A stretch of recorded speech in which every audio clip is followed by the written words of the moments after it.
Hello, welcome back to part two of Cash explaining the Pep Guardiola system. And as you can see, this was kind of the system that we were talking about in section one. And if you haven't seen part one, I'll put a little link up in the top, and you can go and have a click on that and go. Now, I'm not going to talk much about that. What I am going to talk about is the actual dynamic pressure pocket when you're trying to create and win the ball back. So let's have a look at that, and that's what we're going to talk about now. So the dynamic pressure pocket is, as we were saying in the first video, you're trying to create and isolate this player here, Rodri. They're going to make it two next season. They're going to try to be able to stop this, but there's another way around it if they do what they're going to do next season.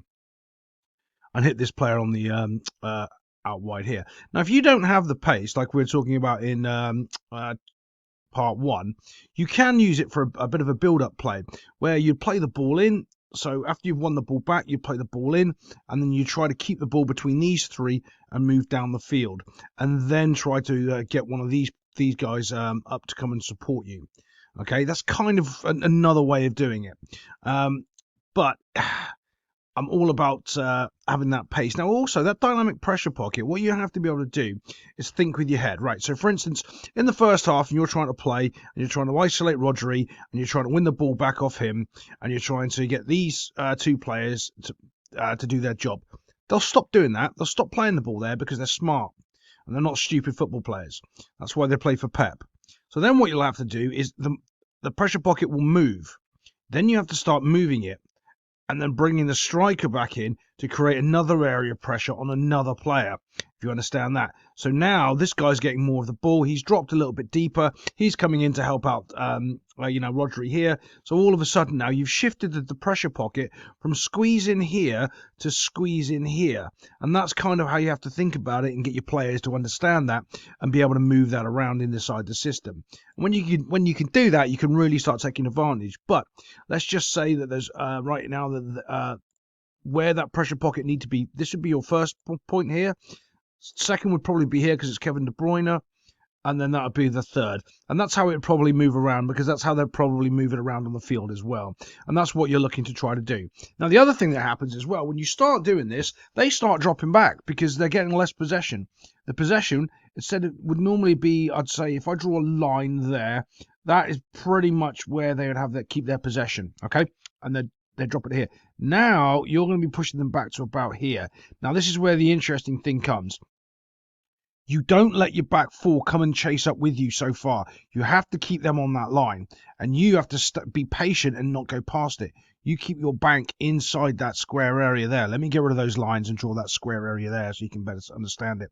You keep your team in that sort of area there, okay, as you push them back. And the reason you want to do that is because it makes it, well, one, obviously it's harder for them to pass it through, but if you start getting stretched, they will rip you apart. You'll start making mistakes.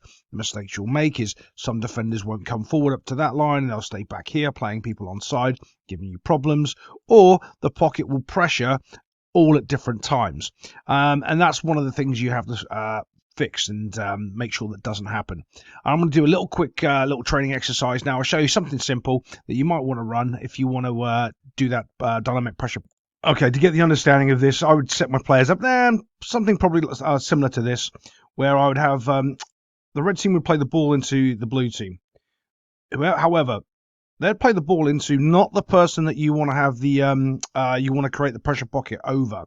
You play it into the first player. His job is to pass the ball back around and get it up this side here. You might even set a little goal on one side on the other, and then play the ball on this side and have them pass it around. And what these three players would immediately do then is pressure into the situation, and as they pressure, they need to understand which player they're going to try to win the ball off. Where are they trying to tackle it? And remember, this is football, so they can pass the ball around. There's no rules, but what you really want to try to get them to do is switch the point of attack to this side here. Okay, that's what you're trying to get them to do. And as they're doing it, you're putting light pressure on until the player that you want to win the ball from, whoever you've decided that's going to be, these three players, not you as the coach, decides it's going to be, and that's when they go in and pressure and try to win the ball back and cut off the other passing lanes. That's what I would do. I'd make it a little bit more complicated as I'd go through, and it's probably not well drawn here, but I'm a boomer. I'm not very good at drawing on the old computer thingy. Hopefully I can get a better coaching package soon and show you how to do it properly. But that's an idea to give you a basic idea of what I would run. So I'll see you next time.